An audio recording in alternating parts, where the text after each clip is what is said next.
Good afternoon.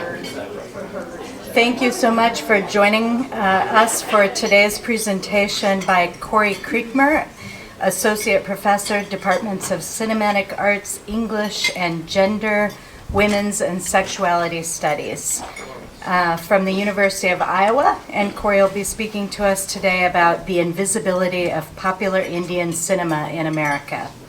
My name is Thais Winkelblack. I'm an ICFRC board member and am pleased to be the host for today's program. ICFRC hosts community programs to address topics of international interest. We thank our members, our volunteers, and our interns for making these forums possible since India won its first Cricket World Cup in 1983. I want to acknowledge our university and community supporters, the University of Iowa's international programs and the University of Iowa's honors program. They both are vital to our programming as they contribute time, talent, and logistics to our organization. I also thank the Stanley UI Foundation Support Organization for their financial support and today's special sponsors, Usha Balakrishnan and Midwest One Bank. I also thank City Channel 4 for professionally recording our programs for cablecast on City Channel 4 or 118-2 and UI Library's digital archives. Please be sure to like City Channel 4 on Facebook. Our format today is our usual one. Following our speaker's presentation at about 1 p.m., we will have a 15-minute question and answer period from written questions submitted by the audience members. You can write your questions on the question cards at each of your tables, and the question cards will be collected by our interns at the conclusion of our speaker's remarks.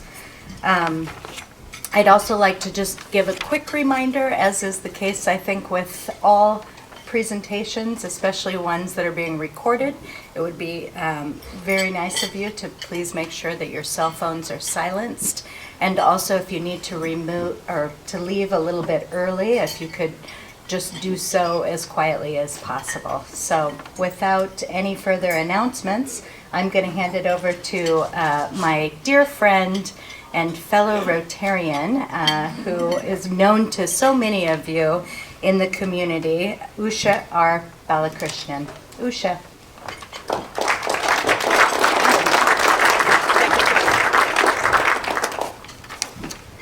Thank you, Thais. It is my pleasure to introduce Corey Creekmur, who's an associate professor in the University of Iowa, Department of Cinematic Arts, English and Gender, Women's and Sexuality Study. Corey's research and teaching interests include American and Indian cinema, American popular culture, including crime fiction and comics, and representations of gender and sexuality in popular media. Corey serves in a number of local boards, including Film Scene, and he edits a book series on comics for Rutgers University. I don't think it is on Indian cinema comics. For an Indian American diaspora woman like me, who grew up in India for her first 20 years and has lived in America for the next 32 years, I can very well empathize with the title of Corey's talk today about the invisibility of popular Indian cinema in America. I'm truly pleased to welcome Professor Corey Creekmur.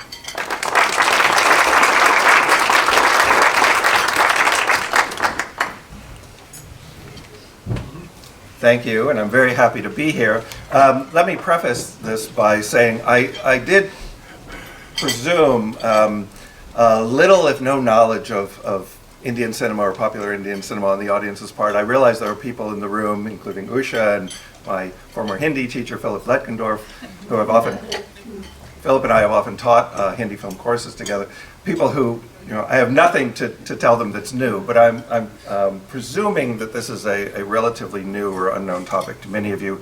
And I'll also say, I hope not in presentational style, but this is a little bit of a grumpy talk on my part.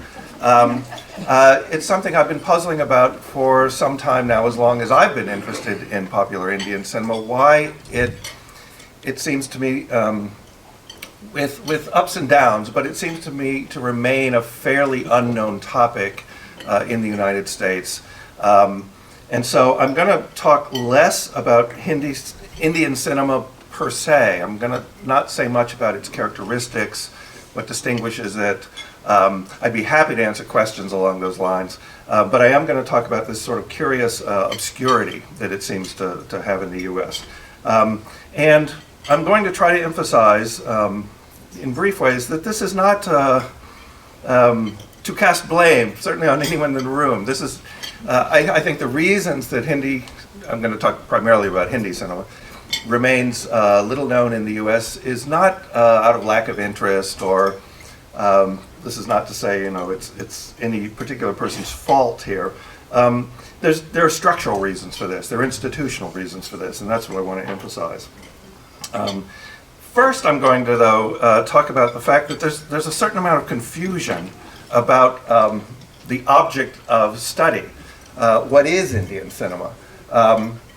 There are Indian film festivals now all around the world. I know the screen is a bit small, but maybe you can tell there's Los Angeles, Vietnam, Montreal. These exist in other places.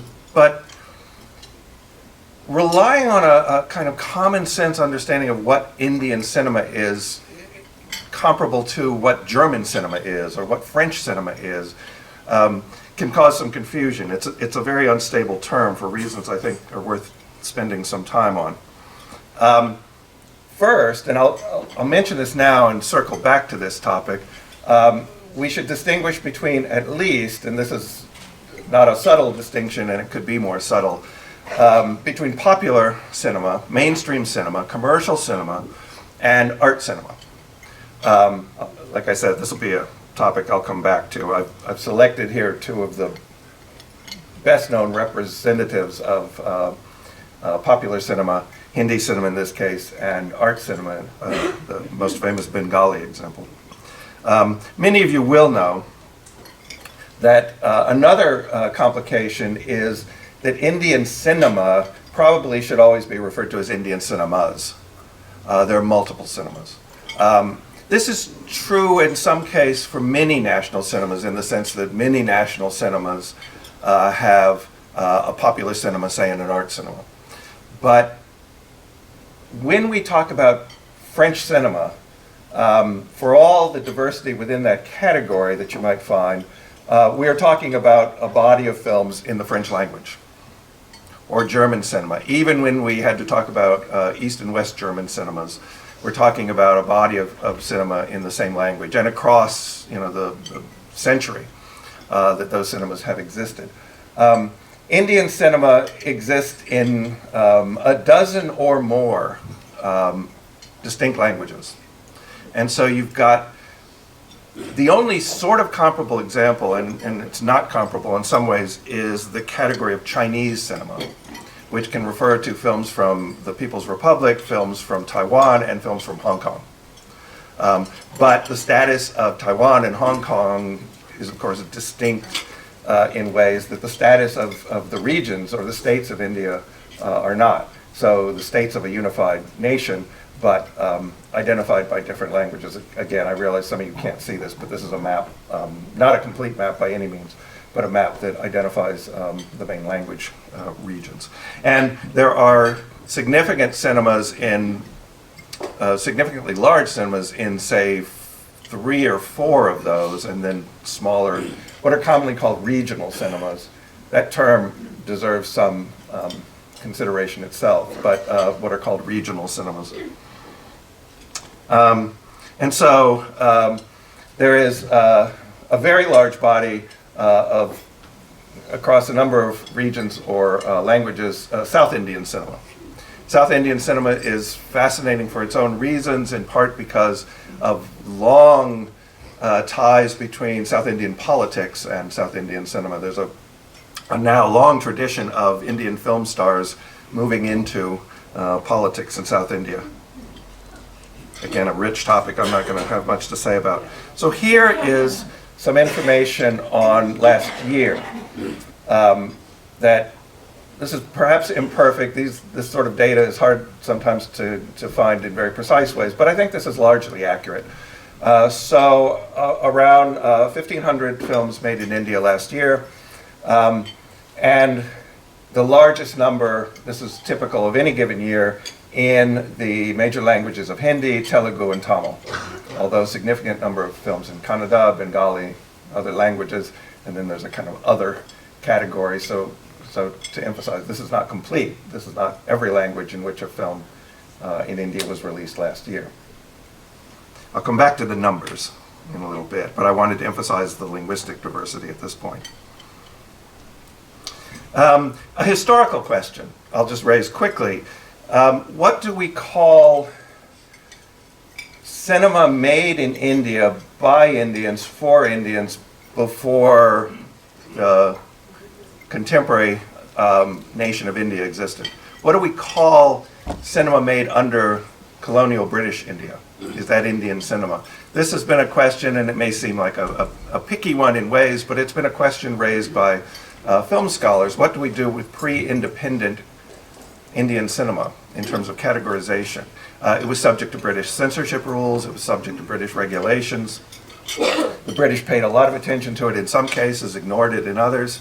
But in this case, a film about the life of the child Krishna, you have from very early on Indian cinema that deals with distinctly Indian cultural topics. How do we think about that cinema? This is a well-known ad that appeared at the Times of India in 1896. This is, by almost everyone's estimation, the first screening of films in India at a hotel, Watson's Hotel in Bombay. This is a major moment in Indian film history, but it's commonly understood there were likely no Indians in the audience. The only Indians attending were probably the service staff, fixing up gin and tonic for the audience that was there to see French films. So the Indianness of this, despite its sort of crucial kind of foundational moment in Indian film history, is an issue.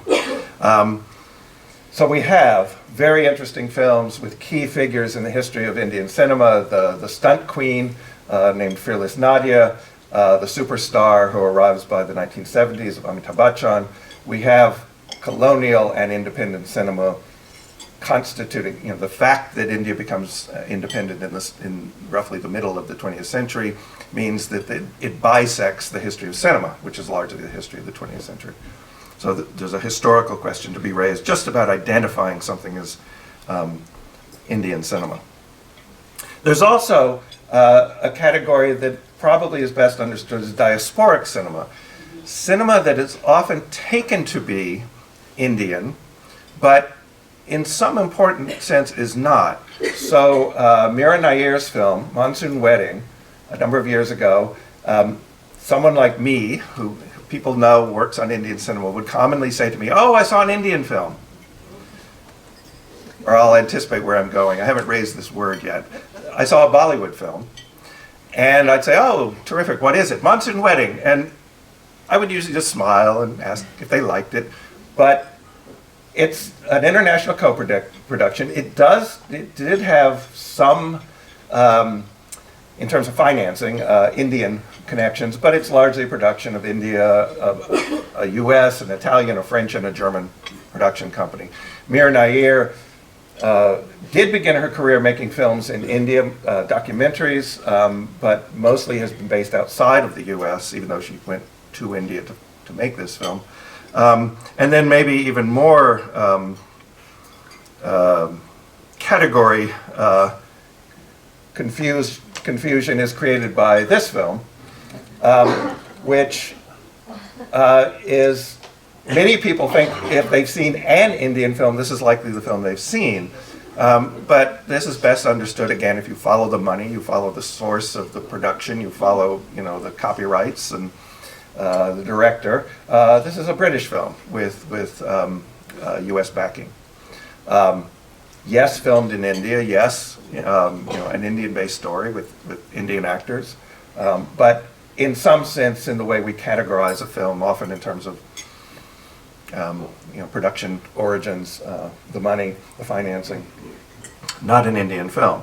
But this is a fascinating category in and of itself, what I'm going to call broadly diasporic films. Films made often by creators with roots in India, but often located in different parts of the world, and then often on Indian topics. And then there's a case of films that are, in every way we define such things, Indian productions, made in India, starring Indian actors, Indian creative talent, Indian financing, but that we might think of as globalized. Films that are, including these two, that are set in the United States, set in New York. It's been popular for some time to film Indian films in different parts of the world. Traditionally, the U.S. was not one of those locations, but it's become increasingly prevalent as a site for films set in the United States, involving the status of Indians in the United States, but more or less not seen by U.S. film viewers, made for an Indian audience, despite the story and setting. I'll come back to one of these in a bit.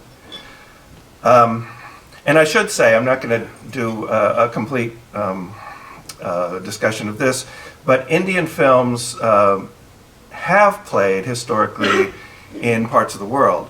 At different times, Indian films were extremely popular in the Soviet Union. They were extremely popular in China.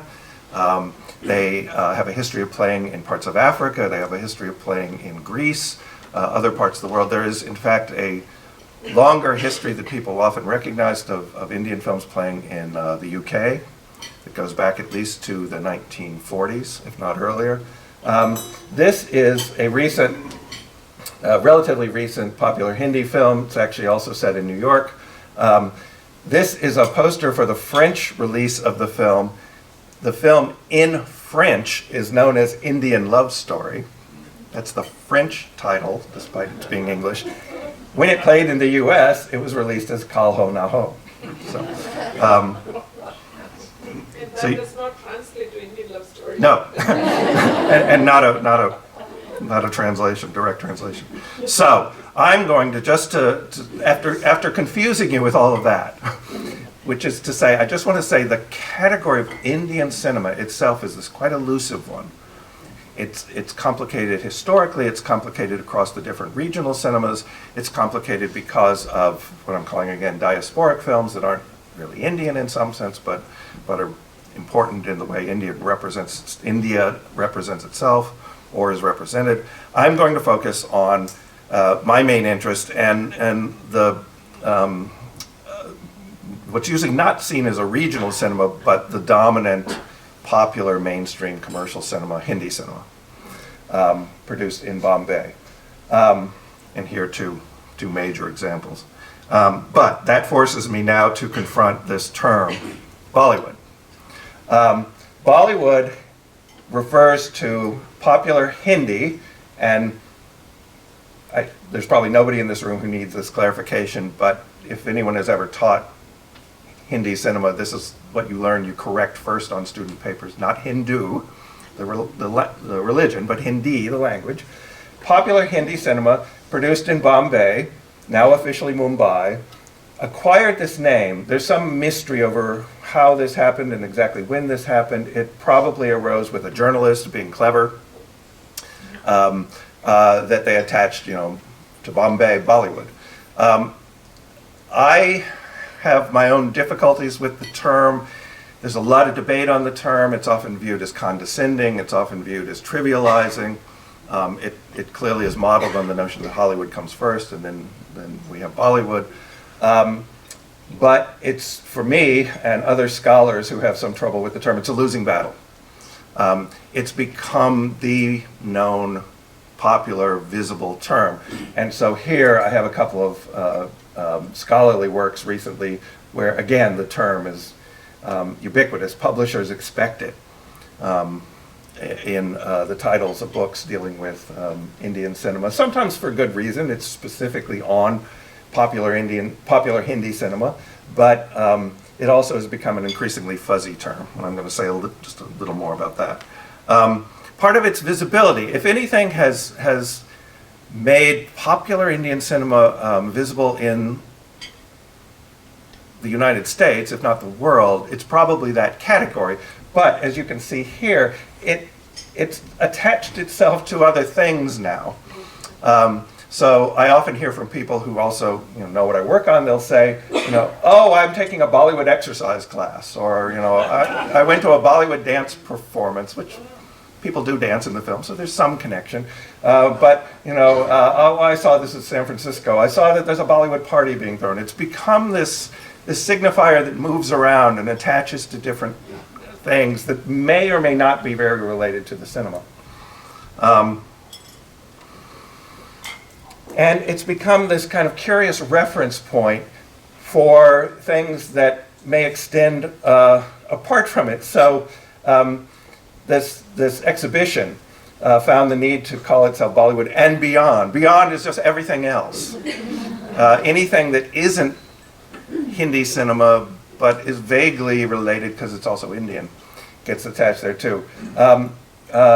Friends of mine, scholars of Indian cinema who are historically sensitive, are particularly troubled by the way in which the term, which arose in the 70s, it seems, if it has a birth date, it's probably the 1970s, and it was meant to describe a certain kind of film that particularly became prominent then.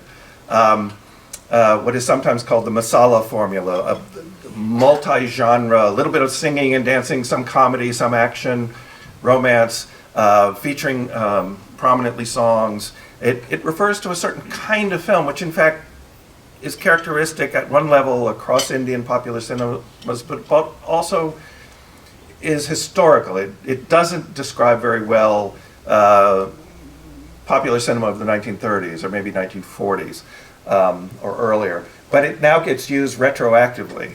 So sometimes the very earliest Indian films we have from the teens are described as the first Bollywood films in a way that makes no sense.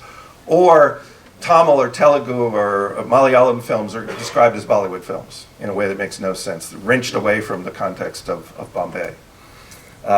So one of the things that you find frequently here again, too, scholarly works. A scholar who wants to talk about Indian cinema before the concept of Bollywood is forced to call her book Bombay Before Bollywood. A scholar who wants to talk about, this is mostly on diasporic films, finds the need to call her book Beyond Bollywood. So this is what I mean, it becomes this reference point or this touchstone, even if you want to talk about things other than it. And so it has become a term that people are familiar with. It has become a term that makes people aware of popular Indian cinema in a way they weren't before. They've got at least this vague or even sometimes more specific understanding of a body of work that they're talking about. But again, it often gets used misleadingly. I mentioned this already, but this is just maybe I'm not being fair here because this is just an information site on the internet, and we all know how trustworthy those can be. But this, someone might go to this site seeking this basic information, and you probably can't read here. It says, the world's largest film industry belongs to India. It is known as Bollywood. Bollywood releases closer, it's not grammatical, closer to 1,000 films each year. And one of the cliches, but one of those cliches that happens to be true about the Indian film industry is, it is the world's largest film industry. It does release more films every year. But the total number, if you recall that slide I showed you before, it's the total number in all the languages. So if Bollywood is Hindi cinema, it's large, but it's not that large. It's the combined production in India. This is not very up to date. This is 2002, but I could find up-to-date statistics on the US and India, and I couldn't find anything more recent on China, and I wanted to include China for comparison here. So in 2012, the US released again, these are, the edges of these may be a little frayed, but more or less accurate. The US released 476 films, India released 1,602. In the middle, China released 745. The real story here, in some sense, particularly if you're paying attention to the political economy of this situation, is India sells twice as many tickets as US films, over 2 billion tickets sold, double the attendance, but the other numbers. India makes a tenth of the gross income of the US. It's a lot cheaper to see a film in India than it is to see an American film almost anywhere in the world, but particularly in the US. So what looks like this dominance on the one hand, they make so many more films, is put into perspective by the economic reality. $1 billion is nothing to sneeze at. This is a large industry, but at the same time, in comparison, significantly smaller. So I've sometimes argued that we really ought to take Indian cinema as the norm. There are more of them than there are American films, though American film tends to play the role of the norm. But in real world terms, the US absolutely dominates because of its economic clout in this regard.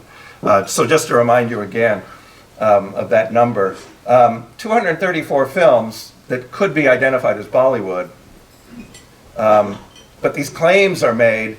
Bollywood is the world's biggest film industry. The claims conflate. This is the other problem with the term Bollywood. They conflate the entirety of Indian cinema into this one term.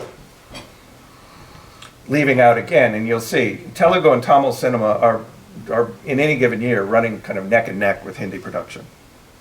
Those three are the three consistently large cinemas of India. Okay, so back to a topic I mentioned before.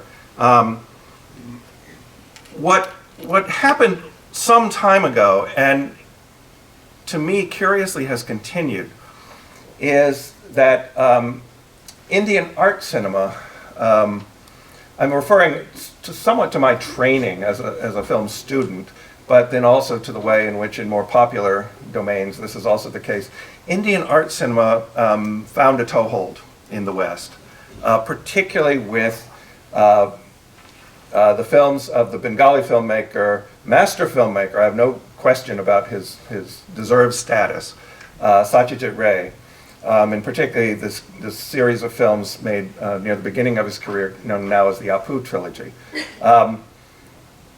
Mother India, in fact, one of the sort of legendary films of popular Hindi cinema, often, I don't like these comparisons, but often described as the Gone with the Wind of Indian cinema, kind of great nationalist epic,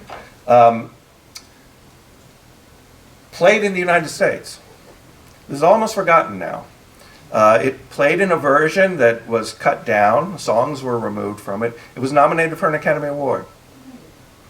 This is almost an unknown fact, even among film scholars, that this film actually had a US visibility at one time in the 1950s. The Apu, the first film, Padar Panchali in the Apu trilogy, premiered at the Museum of Modern Art in New York. It opened in the United States before playing, except to sort of small groups that Ray showed it to, before playing commercially in India. It was part of a big festival of Indian culture. And I can't take the time for the full story, but someone found that there was this young Indian filmmaker in Calcutta who was working on this, what looked like a very interesting film, and he was contacted to make his film available for this this conference, and then this sort of launches his career. And Indian art cinema, these are from a British cinema, but Indian art cinema found a location in the West, but, and again, I don't mean this to be a complaint about a very great filmmaker who made really wonderful films, but to put it in an almost crude way, it's almost as if the decision was made to find one Indian filmmaker, and that was sufficient, that was necessary, all that was necessary. If there were others or more films, that didn't seem worth seeking out. This happened roughly, some of you may know, for Japan in the same period. In the 1950s, Akira Kurosawa was discovered. And for a shorter time, Akira Kurosawa was Japanese cinema. The fact that Kurosawa was making films as in sort of the third or fourth generation of Japanese cinema, that he had important precursors, that he had important mentors, was kind of left out of the story until later. The West kind of played catch up with the fact that there were at least two major filmmakers, Mizoguchi and Ozu, before Kurosawa. That didn't quite happen with Ray. He remained for quite a long period, and I don't know if you can see where you're sitting, but he's advertised as India's greatest director. You know, this decision had been made, I think it's safe to say, by people who probably hadn't seen any other Indian films, that he's clearly their greatest director. That's used to advertise this film, an outstanding new film by India's greatest director, and then it was decided that his first film is India's greatest film. Once again, far from me to question the greatness of this film. It is a great film. But that it occupied this sort of undocumented consensual status that we all agree. And I'm being a little mean to these people, but I really think the situation was often, well, we really haven't seen any others, but this is a good one, so let's decide that, you know, it has that status. And he is free, he remains, and again, at some level, deservedly, he remains celebrated in the West as the exemplar of Indian cinema. I've tried to explain how this functions in reverse, and I need to come up with a reference that's better known to people, but I've often compared this to, are any of you familiar with the films of John Cassavetes? Low budget, gritty, improvisational, realist films. A well-known actor in other films, but his own films are these sort of icons of American independent cinema. I often say that the status of Ray as representing Indian cinema would be something like if someone said, tell me about American cinema. What is American cinema like? And I said, John Cassavetes. That's American cinema. Leaving out westerns, musicals, horror films, science fiction, you know, leaving out this vast body of American cinema, including popular cinema, to say, well, that captures it. And so Ray has a kind of masterful status in his native Bengal and in Calcutta, but it turns out these were not widely seen in India. These were films primarily seen by intellectuals, not seen or not popular with mass audiences, and they did come to represent a whole. They came to represent, you know, a massive body of other material, which it was always implicit for the while wasn't worth looking at. Oh, there are also those song and dance films, those popular films, but you know, this is the real thing. So again, I don't really mean this to be directed at him. It's more the way in which this was allowed to happen. This has meant that his films, just recently, and this was a very difficult thing to do. The people who did this deserve great credit, but this film got an elaborate these three films got an elaborate restoration. They were re-released. They played at Film Scene, among other places, to great acclaim. They've now been released in a very luxurious DVD or Blu-ray set from the company Criterion, which is known for its kind of high-quality releases. And then they've also released other films by Ray. They have never, in their vast catalog, released a popular commercial Hindi film. They, too, have continued this notion that, in effect, there is one Indian filmmaker whose bodies of films are worth of this special care and treatment and presentation. So, what I want to finish talking about is what seems to me the situation that we've got something like a separate cinema. In the United States, Indian films do exist, do play, are available, but in a way that functions as a curious kind of alternative cinema or almost underground cinema. Although we tend to associate the underground with sort of, you know, hipsters in a way. We're talking about an underground that is, you know, grandmothers and aunts and uncles and families and kids. We're not talking about an alternative in that sense. This is, you probably can't see, this is a program for the NAS 8 cinema, which was a multiplex in California. It's closed now. But they emphasize, and I can't read actually where I am either, they call it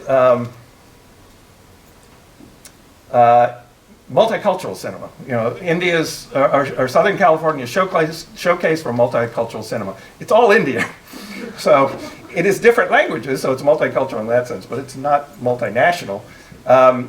And this cinema, which for a long time operated, you know, very effectively, very profitably, again, tends to be off the radar, or was when it existed, off the radar of most Americans who just didn't know this or other cinemas in other locations with large South Asian populations existed.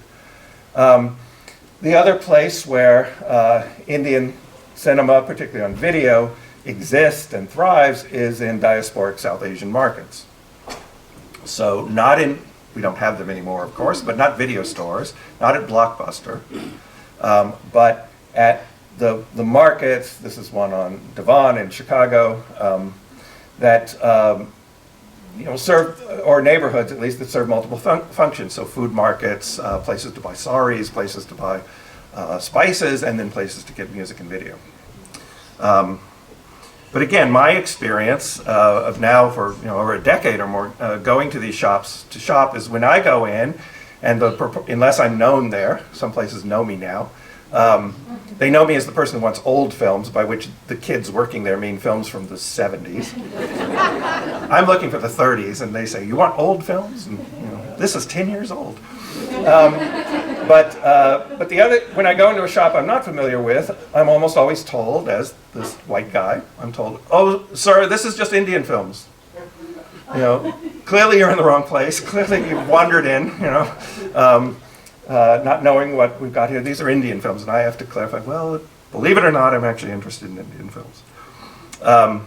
But this exists as again, a kind of separate, isolated market, not fully integrated, except in maybe a touristic way sometimes, with, you know, the people who might go to this area to eat in a nice restaurant and realize, oh, there's a kind of music shop or a video shop on the block. Maybe I'll take a look in there.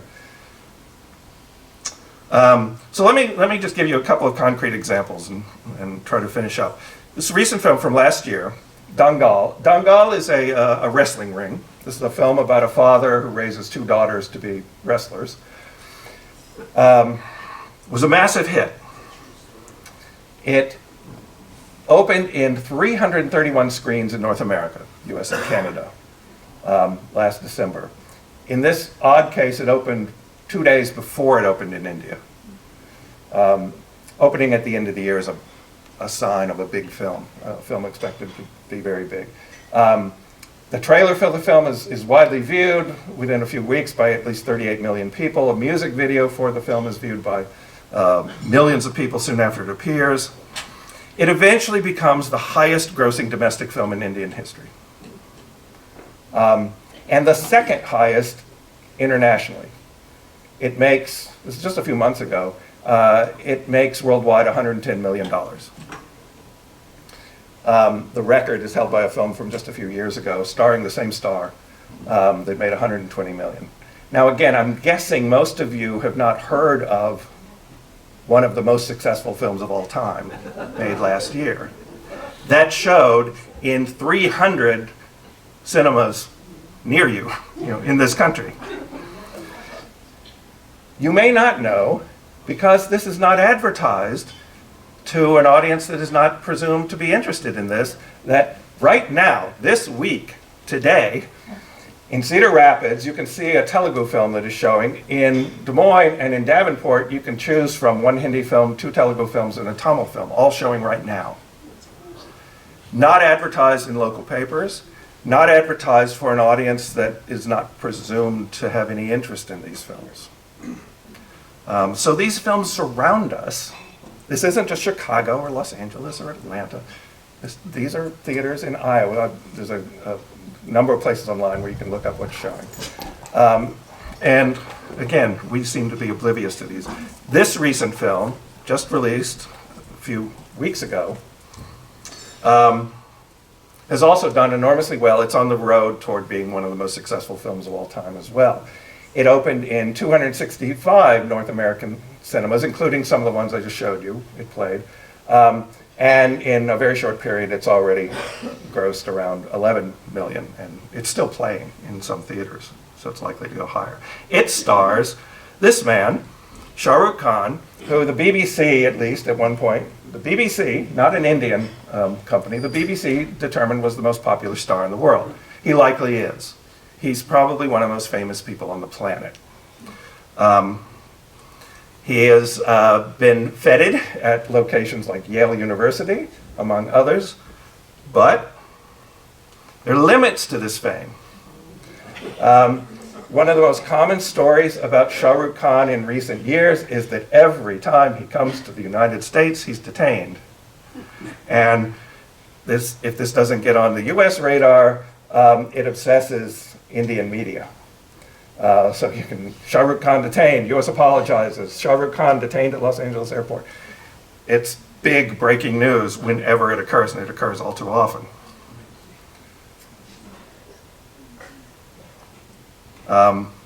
He has somewhat politely tweeted, I fully understand and respect security with the way the world is, but to be detained at US immigration every damn time really, really sucks. He is, he is arguably one of the most famous people on the planet, except at US airports, where his name, Khan, makes him suspect. There's been a lot, just to finish up, there's been this long discussion of when will Indian cinema or an Indian star crossover?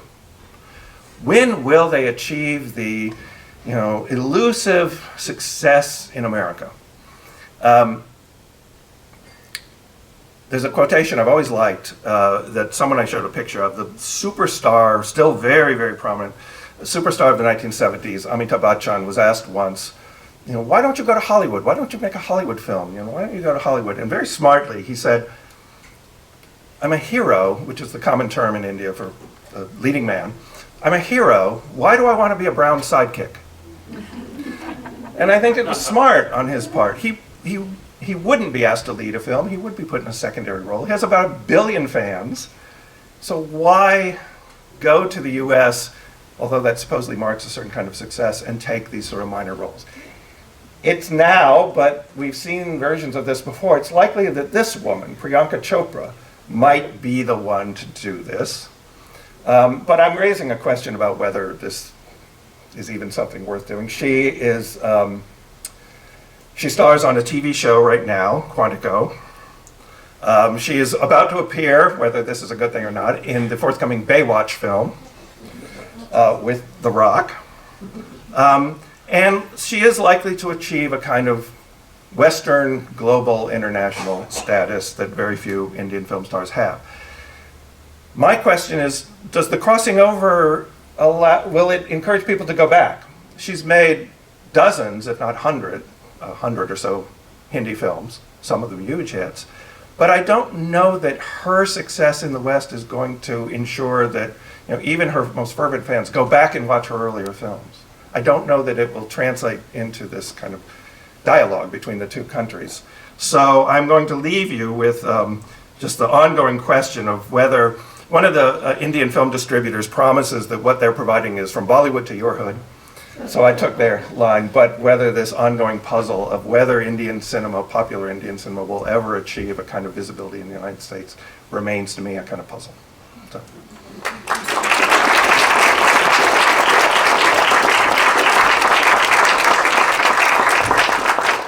Thank you to Corey Creekmur, and while the question cards are being collected, I'll take this moment to just tell you about 2 upcoming programs we have on our schedule. Next week on Wednesday, February 22nd, Tama Baldwin, writer, photographer, and Fulbright recipient, will present From Svalbard to Standing Rock, the idea of the sublime in the time of climate change.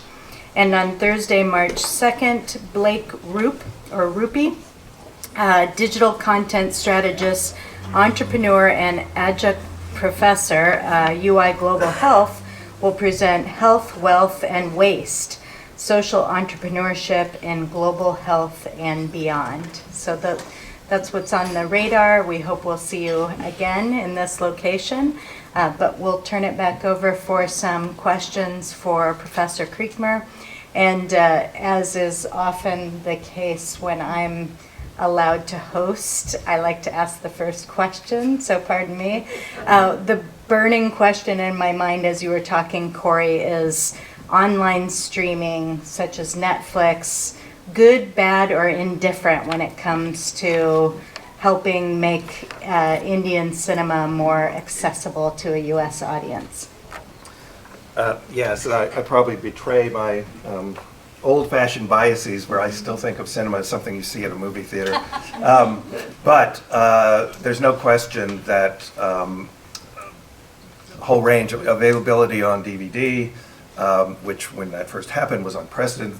These films were hard to get, hard to see in the West. There was circulation on VHS in very poor copies, often unsubtitled. DVD changed things enormously in that regard. And then the shift to streaming and other sources. Netflix actually has a pretty healthy selection of Indian cinema and a range of Indian cinema, not just popular Hindi. It can be a little hard to find. You sometimes have to dig for it, but if you know the way Netflix works, once you find some, it will alert you to others. Indian cinema has a massive presence on the web, which again it did not have at one point. I decided for various reasons for this presentation not to show clips of anything, because again I was talking less about the films, but if you've never looked, go to YouTube and you can find thousands and thousands of clips, including whole films, but trailers and songs, and if you've never gotten a taste of this, there's plenty there. So in that regard, just at the sheer level of access, if it was ever a reasonable excuse for people to say, well, I don't know how to find it, there's nothing in my neighborhood, or there's no cinema near me showing these films, that's just not true anymore. I mean, you can't say it's not at your fingertip. But at the same time, I still think there's the assumption that, it's the diasporic audience, or what's sometimes called the NRI, non-resident Indian audience, that's who's interested in these. There's little interest otherwise than that. So it's there, but I'm not sure it gets viewed anymore in any more significant numbers.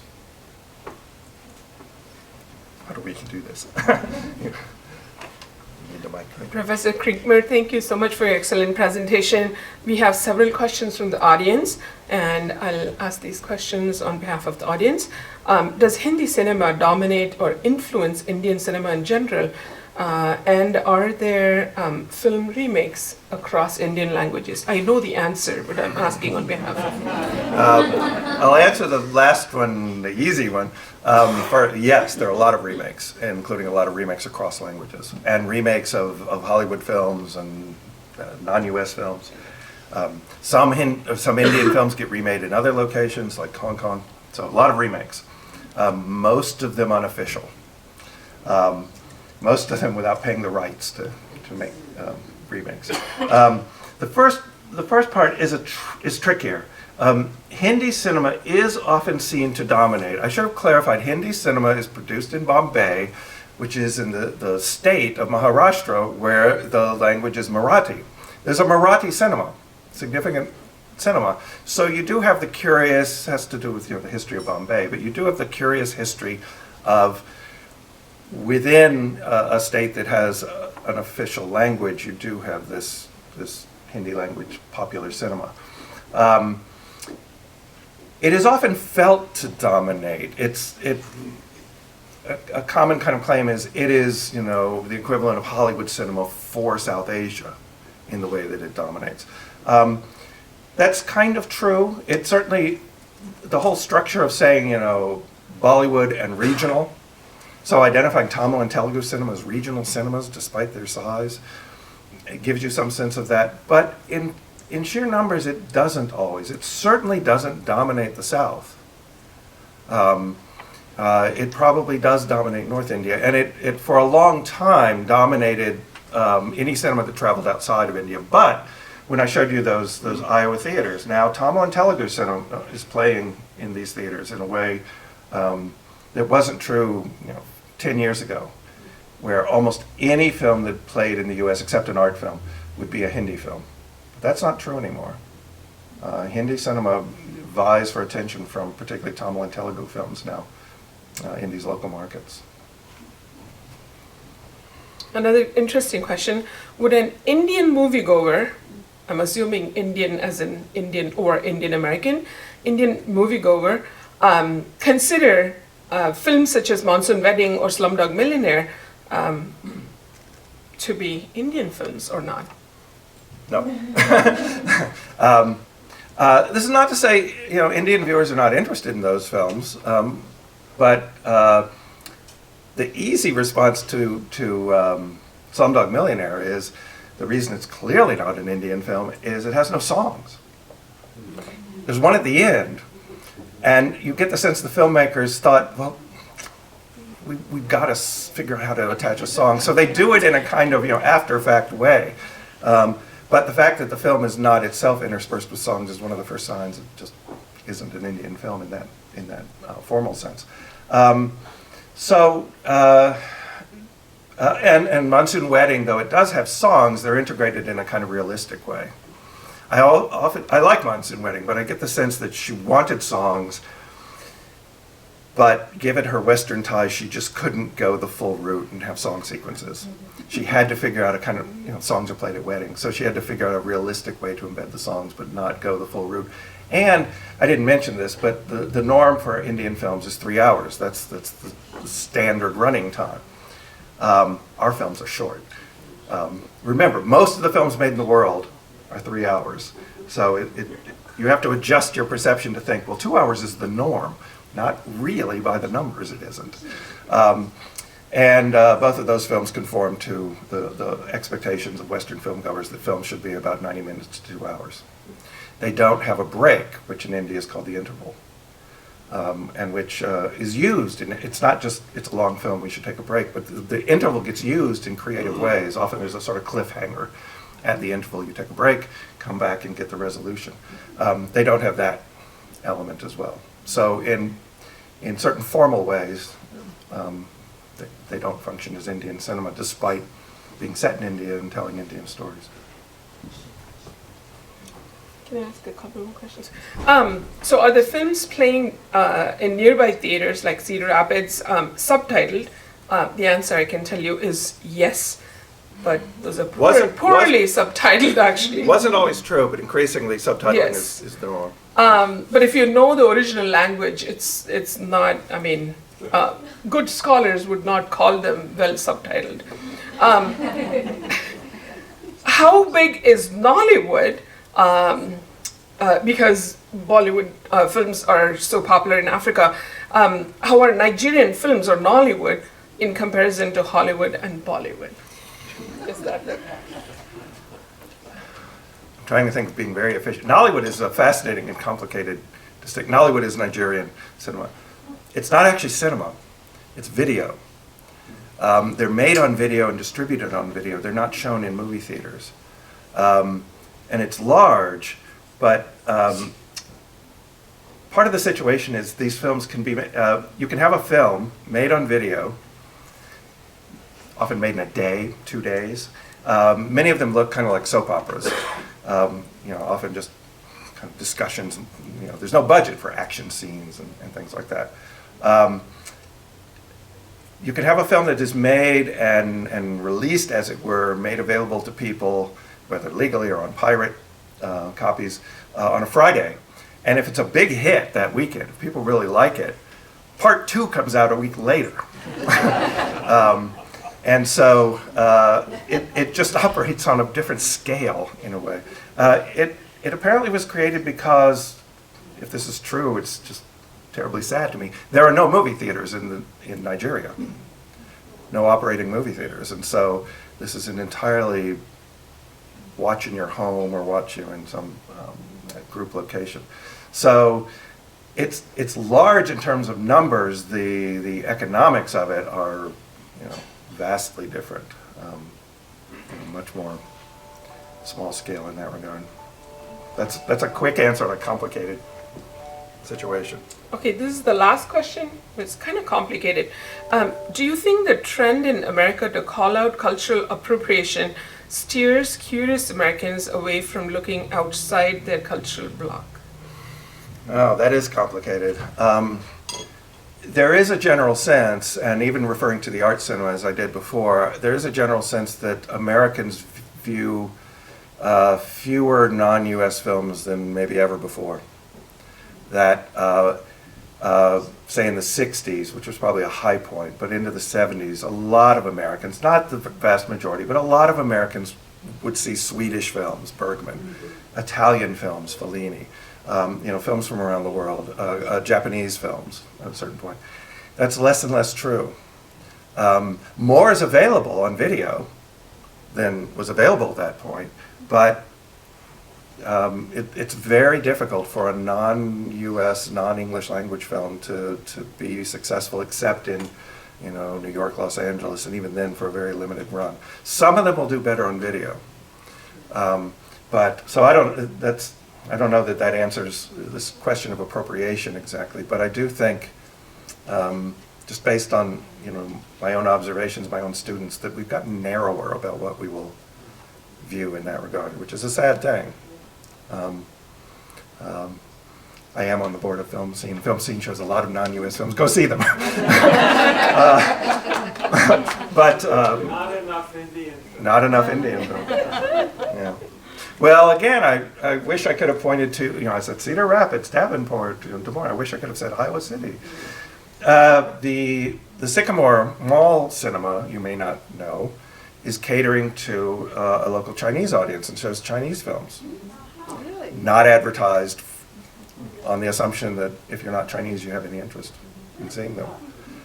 They're often shown, this used to be true for Indian films, they're often shown at awkward times. I've been to Cedar Rapids to see an Indian film at 8 o'clock on a Sunday morning, because that's when they could book the cinema. The cinema wants to show its movies the rest of the day.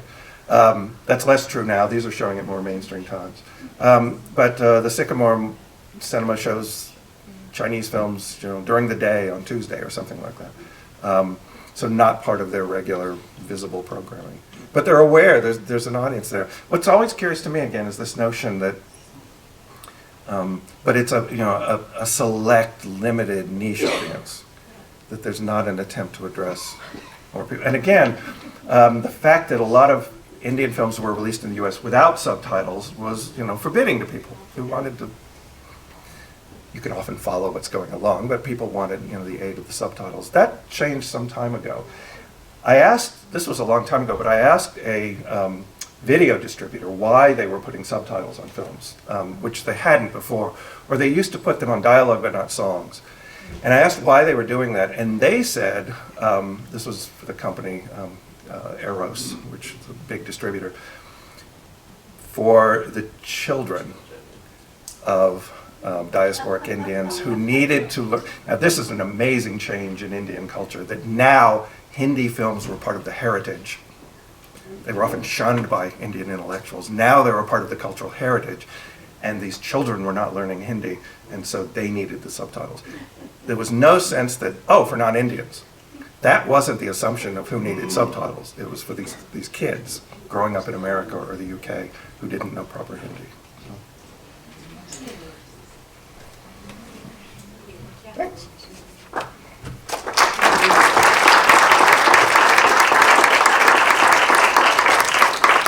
We now conclude our program, and thanks so much today's presenter, Corey Creekmur, for a really interesting look at the Indian film industry in the United States, or lack thereof.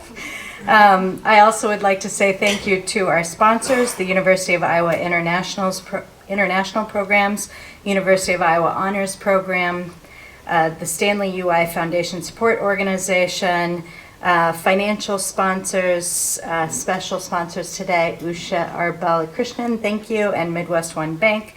And we thank City Channel 4 for making our programs available to viewing audiences. Corey, we'd like to present you with this coveted cup of the Iowa City. Thank you. Foreign Relations Council as a small token of our thanks. And thank you to all of us for joining us today, and we look forward to seeing you next